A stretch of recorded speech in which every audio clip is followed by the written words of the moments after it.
क्या आपको भी ऐसा लगता है? क्या आपके साथ भी ऐसा हुआ है कि जब भी आप किसी विषय को पढ़ते हैं, जैसे आपने सीडीपी को पढ़ा या मैथ को पढ़ा, जब आप थोड़ा सा पढ़ते हैं तो आपको लगता है कि अरे वाह, मेरा तो सब तैयार हो गया, मुझे तो सब आ रहा है, बहुत आसान टॉपिक है या बहुत आसान विषय है, मैं इसमें टॉप कर जाऊंगा, पूरा का पूरा नंबर ले लूंगा, जितने भी क्वेश्चन होंगे सारे क्वेश्चन सही कर लूंगा। लेकिन जब आप उसकी गहराई में उतरते हो, जब आप टेस्ट पेपर सॉल्व करते हो या जब आप परीक्षा देने जाते हो, तो आपको लगता है कि मेरे मुझे तो कुछ आ ही नहीं रहा है। अचानक से आपका आत्मविश्वास गायब हो जाता है। तो ये जो समस्या है ना, इसको मनोविज्ञान की भाषा में डनिंग क्रूगर प्रभाव कहते हैं। इसको क्या कहा जाता है? डनिंग क्रूगर प्रभाव कहा जाता है। मतलब जो लोग कम ज्ञानी होते हैं, जिसके पास नॉलेज कम होता है, वो अपने आप को बढ़ा चढ़ा करके पेश करते हैं। और जो लोग असली ज्ञानी होते हैं, विशेषज्ञ होते हैं, वो लोग शांत रहते हैं, अपने ऊपर संदेह करते हैं, उन्हें नया सीखना है और सीखना है। वो मानते हैं कि अभी वो कमजोर हैं। इससे रिलेटेड जो कहावतें चलती रहती हैं कि अधजल गगरी छलकत जाए, ये कहावतें चलती रहती हैं। ये असल में कुल मामला है डनिंग क्रूगर प्रभाव का। आज के इस कड़ी में हम सभी आप समझेंगे मिलकर के डनिंग क्रूगर प्रभाव कहते किसको हैं, ये है क्या, असल में ये मामला क्या है। आइए चर्चा करते हैं। वीडियो बहुत ही महत्वपूर्ण होने वाली है। कल एक वीडियो मैंने आपको समझाया था, कल जो वीडियो मैंने समझाया था कि पढ़ाई का तरीका क्या होना चाहिए, उस वीडियो को जरूर देखिएगा। अब आपको लगातार इस तरीके के सेशन मिलते रहेंगे। आप लोगों का रुझान कम दिखाई पड़ा उस पहली वीडियो में, कोई बात नहीं, लेकिन फिर भी मैं वीडियो इस तरीके की करता रहूंगा। लेकिन जैसे ही आप देखना शुरू करेंगे ना, आपकी आदत बन जाएगी इन वीडियो को देखने के लिए, क्योंकि ये आपके व्यक्तित्व का परिमार्जन करने लिए। डनिंग क्रूगर प्रभाव होता क्या है? ओवर कॉन्फिडेंस का एक मनोवैज्ञानिक जाल होता है। क्या होता है इसमें? क्या आपके साथ ऐसा हुआ कि जब भी आप किसी विषय को थोड़ा सा पढ़ते हैं तो आपको लगने लगता है कि बहुत आसान और मैं टॉप कर जाऊंगा, लेकिन जब आप उसकी गहराई में जाते हैं, मार्क टेस्ट देते हैं, एहसास होता है कि मुझे कुछ नहीं आता है। क्या है ये असल में कहानी, आप समझिएगा। इसको डनिंग क्रूगर प्रभाव कहते हैं। मनोविज्ञान में इसे ही डनिंग क्रूगर प्रभाव कहते हैं। यह एक प्रकार का संज्ञानात्मक पूर्वाग्रह यानी कॉग्निटिव बाइस होता है।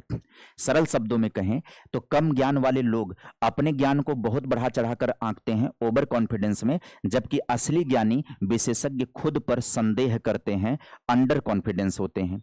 अंडर कॉन्फिडेंस होना गलत बात नहीं है, लेकिन अंडर कॉन्फिडेंस किस नजरिए से हुआ जा रहा है? अगर अंडर कॉन्फिडेंस इस नजरिए से हुआ जा रहा है कि मेरे पास अभी ज्ञान की कमी है, मुझे और भी ज्ञान लेना है, तो मैं मेहनत करूंगा।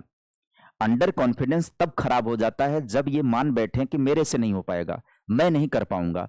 तब वह खतरनाक हो जाता है, क्योंकि फिर वो आपको प्रयत्न करने के लिए तैयार नहीं करता है। लेकिन अगर अंडर कॉन्फिडेंस इसलिए हुए कि मेरे पास ज्ञान कम है, इस सेक्टर के बाकी लोग मेरे से ज्यादा जानते हैं, तो मैं ज्यादा प्रयास करूंगा, ज्यादा अर्जित करने का प्रयास करूंगा। यह सिद्धांत दिया किसने है? यह सिद्धांत दिया 1999 में कार्नेल विश्वविद्यालय के दो मनोवैज्ञानिकों, जिसमें डेविड डनिंग थे और दूसरे जस्टिन क्रूगर थे। इन्हीं दोनों के नाम पर इसको डनिंग क्रूगर का सिद्धांत कहा गया। दो व्यक्ति थे, एक व्यक्ति थे कौन? एक व्यक्ति थे डेविड डनिंग और दूसरे व्यक्ति थे जस्टिस क्रूगर। इन दोनों ने जो सिद्धांत समझाया उसको डनिंग क्रूगर सिद्धांत कहा जाता है। इससे जुड़ी कहावतों की बात करें तो साहित्यिक दृष्टिकोण है। आप समझिए कि विलियम शेक्सपियर की उस बात को वैज्ञानिक रूप से साबित करता है जिसमें उसने कहा था कि मूर्ख व्यक्ति खुद को बुद्धिमान समझता है, लेकिन एक बुद्धिमान व्यक्ति जानता है कि वह मूर्ख है। कबीर दास ने कहा था कि अधजल गगरी छलकत जाए, यानी कि अगर किसी गगरी में मटके में पानी कम भरा हुआ है तो बहुत आवाज करता है, वो छलकता बहुत है, लेकिन पूरा भरा हुआ है तो वो नहीं। यहां पर इसका मतलब क्या होता है? तो इसके मतलब को आप समझिएगा। डनिंग क्रूगर प्रभाव के 4 चरण, जो सबसे महत्वपूर्ण स्लाइड आपके सामने आने जा रही है, उसे आप समझिए। ये 4 चरण होता क्या है? आत्मविश्वास, ज्ञान और अनुभव का हम जब ग्राफ बनाते हैं तो क्या है कि आत्मविश्वास बढ़ रहा है, अति आत्मविश्वास के शिखर पर पहुंचे, निराशा की घाटी, ज्ञान का ढलान, स्थायित्व का पठार। आपको इन चारों को मैं अलग अलग तरीके से समझा रहा हूं। पहले पर आइए, आत्मविश्वास का शिखर कब आता है? माउंट स्टूपिड जिसको कहते हैं। जब छात्र ने बस थोड़ा सा ज्ञान लिया, उसका आत्मविश्वास आसमान पर होता है। जैसे सीटेट की सिर्फ एक मैराथन वीडियो देख करके ये सोचना कि 130 से ज्यादा नंबर अब मेरे आ जाएंगे। सिर्फ एक वीडियो को देखा, सिर्फ उसने 2-4 घंटे मेहनत करी और उसका कॉन्फिडेंस 7वें आसमान पर पहुंच गया। अरे वाह, मेरा तो सब तैयार हो गया है। मैं तो यहां से सारे नंबर ले लूंगा। ये है माउंट स्टूपिड, इसको कहा जाता है। इसको ओवर कॉन्फिडेंस का जाल कहा जाता है। इसमें फंस करके मामला बिगड़ जाता है, नंबर कम हो जाते हैं, असफल हो जाता है। दूसरा आप समझिएगा, इस प्रभाव का दूसरा जो चरण होता है, जब वह मार्क टेस्ट देता है तो नंबर कम आते हैं, तो वो निराशा की घाटी में पहुंच जाता है। उसे विशालता का पता लगता है कि सिलेबस कितना विशाल है, उसका आत्मविश्वास जीरो हो जाता है। उसे लगता है कि मुझसे कुछ नहीं होगा, मुझसे कुछ नहीं होगा, मैं इस बार परीक्षा नहीं क्वालिफाई कर जाऊंगा। तब उसका कॉन्फिडेंस लेवल गिर गया। ये डुनिंग क्रूगर प्रभाव के अंदर ज्ञान का ढलान अब आता है। थर्ड स्टेप जो आता है, स्लैप ऑफ अलाइनमेंट की बात करें। जब छात्र हार ना मान करके रोज थोड़ी थोड़ी पढ़ाई करने लगता है, पीवाईक्यू करता है, कॉन्सेप्ट पढ़ता है, अब उसे अपनी कमियों का पता चलने लगता है। उसका आत्मविश्वास वास्तविकता के धीरे धीरे बढ़ने लगता है। अब जैसे जैसे वो पढ़ाई करना शुरू कर देता है तो उससे वास्तविकता का पता चलने लगता है, तो धीरे धीरे उसका कॉन्फिडेंस बढ़ने लगता है। उसके बाद अगर आप चलेंगे चौथे वाले पर, तो चौथा है, अब वह छात्र सच में एक्सपर्ट बन चुका है, लेकिन अब वह ओवर कॉन्फिडेंट नहीं है। उसे पता है कि ज्ञान असीमित होता है और मैं जहां पर हूं मैं बहुत सीमित हूं, मैं अभी ज्ञान के एक हिस्से तक नहीं पहुंच पाया हूं। तब उसे पता चलेगा।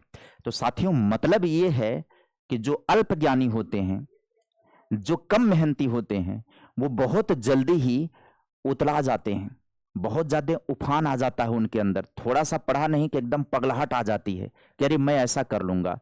लेकिन जैसे ये परिस्थितियों का सामना करते हैं, जैसे ही वो पेपर में जाते हैं, परीक्षा में जाते हैं, टेस्ट हल करते हैं, मार्क टेस्ट देते हैं, उनको उनकी औकात समझ में आ जाती है, तो वहां से उनका कॉन्फिडेंस धराशायी होता है। दोनों भांति नुकसान होता है।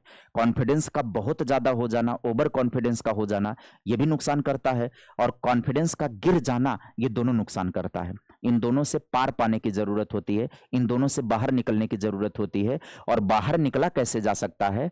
ज्ञान के ढलान पर जाकर के, हर रोज हार ना मान करके हर रोज पढ़ाई करना, धीरे धीरे धीरे धीरे अपने कमियों के बारे में पता लगाना। तो जब आपको अपनी कमियां पता लगने लग जाएंगे, आप पढ़ाई रेगुलर करना शुरू कर दोगे, तो धीरे धीरे आपका आत्मविश्वास वास्तविकता के साथ जुड़ना शुरू कर देगा। अब जो आत्मविश्वास में बढ़ोतरी होगी वो रियल होगा, वो आपके ज्ञान के आधार पर आएगा। तब आप अपने आप को पाएंगे कि मैं एक्सपर्ट हूं, लेकिन अब वो ओवर कॉन्फिडेंट नहीं होगा। उसे पता है कि मैं एक्सपर्ट हूं, लेकिन फिर भी मुझे नए नए ज्ञान की जरूरत है, मुझे नई जानकारियों की जरूरत है, क्योंकि ज्ञान असीमित होता है। अब बात करें अगर प्रतियोगी छात्रों की जिंदगी के सीधे उदाहरण अगर लिया जाए, तो पहला उदाहरण माउंट स्टूपिड का उदाहरण लीजिए। उदाहरण एक, नया छात्र जो पहली बार सुपर टेट या यूजीसी नेट या सी टेट की तैयारी कर रहा है, वह बाजार से कोई एक गाइड बुक लेता है या किसी का एक नोट्स पकड़ता है, दोस्तों से कहता है कि इस बार तो मैं पहली बार में ही एग्जाम फोड़ दूंगा। या डनिंग क्रूगर प्रभाव का पहला चरण होता है, इसको माउंट स्टूपिड चरण कहा जाता है, कि अपने आप को मूर्खता की ऊंचाई पर रख देना। दूसरा उदाहरण, पुराना छात्र असली ज्ञानी जो होगा, जिसने 2 साल तक प्रयागराज या किसी अन्य शहर में रह करके पढ़ाई किया, 10-10 घंटे पढ़ाई किया, परीक्षा से 2 दिन पहले आप उससे पूछें तो वो घबराया हुआ कहेगा, यार मुझे लग रहा है कि सब भूल गया हूं, मुझे कुछ नहीं आता है। इसलिए क्योंकि वह गहराई से जानता है कि वह जानता है कि उसे क्या नहीं आता है, वो अपनी कमियों को जानता है। अब आप बात को समझिए, परीक्षा के दृष्टिकोण से यह महत्वपूर्ण कहां से होता है? मेटाकॉग्निशन का नाम आपने सुना होगा। डनिंग क्रूगर प्रभाव का मुख्य कारण मेटाकॉग्निशन है, अपने ही विचार और ज्ञान के बारे में सोचने की क्षमता की कमी होना। अज्ञानी व्यक्ति यह भी नहीं जान पाता है कि वह अज्ञानी है। और सबसे बड़ी प्रॉब्लम यह होती है, जिस व्यक्ति के पास ज्ञान नहीं होता है, जिस व्यक्ति के पास नॉलेज नहीं होता है, सबसे बड़ी समस्या इस बात की होती है, वह खुद जान नहीं पाता है कि वह अज्ञानी है, खुद जान नहीं पाता है कि उसके पास कमी है, खुद जान नहीं पाता है कि वो गलती कर रहा है, वो कमजोर है, वो कमी कर रहा है। हर कमजोर व्यक्ति को ओवर कॉन्फिडेंस होता है। ज्ञान का अभाव जिसके पास भी होता है, वो ज्ञान का रौब झाड़ता है। वो अपने अज्ञान के बारे में मूल्यांकन नहीं कर पाता, क्योंकि उसके पास मेटाकॉग्निशन पावर कम होती है। अपने ही विचार के बारे में सोचना, अपने ही ज्ञान के बारे में सोचने की क्षमता कम होती है। जरूरत है कि अपने विषय में सोचा जाए, अपने विषय में नॉलेज इकट्ठा किया जाए, सेल्फ कॉन्सेप्शन डेवलप किया जाए। यह सिद्धांत बताता है कि बच्चों को केवल स्व मूल्यांकन काफी नहीं है, क्योंकि ओवर कॉन्फिडेंस में वो खुद को ज्यादा नंबर दे सकते हैं। इसलिए रचनात्मक फॉर्मेटिव असेसमेंट की जरूरत पड़ती है, सहपाठी की मूल्यांकन की जरूरत पड़ती है, मित्रों की जरूरत पड़ती है। इसीलिए कहा जाता है, अपने समाज में ये परिचित होता है, ये बातें होती हैं कि जो मित्र आपकी बुराई, आपकी कमजोरी न बताता हो, वो आपका मित्र नहीं होता है। ये कहा जाता है संस्कृत साहित्य में भी, सुभाषतान में भी, गीतामृतम में भी, आप हर बार ये सुनते होंगे, बचपन की किताबों में भी आपने पढ़ा होगा कि जो प्रिय बोलता है ना हरदम के लिए, सबसे बड़ा दुश्मन वो आपका होता है जो आपसे हरदम प्रिय बोलता है, आपकी हर बात पर आपकी तारीफ करता है, वो सबसे घातक मित्र होता है आपका, वो घातक होता है आपके लिए। जो आपकी आलोचना कर दे, जो आपकी कमजोरियां बता दे ना, असली वो है, असली सहपाठी, असली मित्र वही होता है, क्योंकि वो आपको दृष्टि दे रहा है कि आप अपनी कमियों के विषय में समझें, आप अपनी कमियों को ढूंढें। लेकिन नजरिया आपका कैसा है? कहीं आप इस डनिंग क्रूगर प्रभाव के over confidence mount stupid level पर तो नहीं है?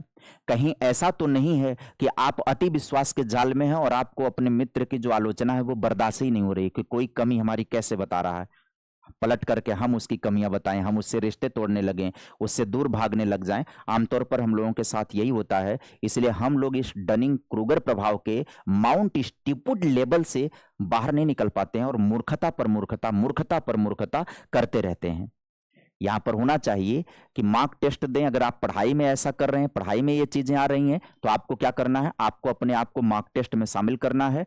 भ्रम को तोड़ने का सबसे अच्छा तरीका यही है, आईना देखना, कि मार्क टेस्ट में आपको अपनी असली औकात का पता चलता है। अगर आपको पढ़ाई में डनिंग क्रूगर इफेक्ट पैदा हो गया है, तो आपको लगातार प्रैक्टिस करना होगा, लगातार पेपर का सामना करना होगा। फीडबैक लें, तो जैसे हम आपको फीडबैक देते हैं, हम आपको प्रैक्टिस कराते हैं, उस माध्यम से फीडबैक लें। संदेह को स्वीकार करें। अगर परीक्षा से पहले आपको डर लग रहा है कि या लग रहा है कि मुझे कुछ नहीं आता, तो खुश हो जाइए। इसका मतलब है कि निराशा की घाटी पर पार कर चुके हैं, अब आप ज्ञान की गहराई में आ गए हैं। लेकिन ध्यान दीजिएगा, यह आ जाना भी एक प्रभाव होता है कि मुझे कुछ नहीं आता है, मैं तैयार नहीं हूं, मैंने जो पढ़ा वो मेरा सब भूल गया है। इसके पीछे, इससे निपटने के लिए आपको क्या करना होगा कि मैंने सब पढ़ा लेकिन मुझे कुछ याद नहीं है परीक्षा के पहले, मुझे लग रहा है मैं सब भूल चुका हूं। ये एक अलग प्रभाव होता है, इसको जिगार्निक प्रभाव है। वो वीडियो मैंने कल आपको दिया हुआ है, चैनल पर पड़ी हुई है, वो वीडियो भी जाकर के देखिएगा। जब आपको ये लग जाए कि मुझे कुछ नहीं आता है, पढ़ा हुआ याद नहीं आ पा रहा है, तब कैसे पढ़ना है कि याद रहेगा, उसकी वीडियो अलग से बनाया हुआ हूं, चैनल पर पड़ी है, उसको देखिएगा। उम्मीद करेंगे यह वीडियो भी आपके समझ में आई होगी, अच्छी लगेगी तो आप इसे लाइक करिएगा। चैनल पर जुड़े होंगे पहली बार तो सब्सक्राइब कर दीजिएगा। इस तरीके का सेशन अब अनवरत आप सभी को मिलता रहेगा। धीरे धीरे ही सही आप इस पर प्यार दुलार बरसाना शुरू कर दीजिए, अपने अपने मित्रों तक शेयर करते जाइए, लाइक शेयर जरूर करिएगा। तब इस तरीके का सेशन धीरे धीरे आपके व्यक्तित्व, आपके व्यवहार, आपकी बुद्धि, आपके सीखने की आदतों को बदल करके रख देगा। आज के सेशन में बस इतना ही, मिलेंगे फिर किसी नई वीडियो में नई जानकारी के साथ। Bye bye, take care, thank you.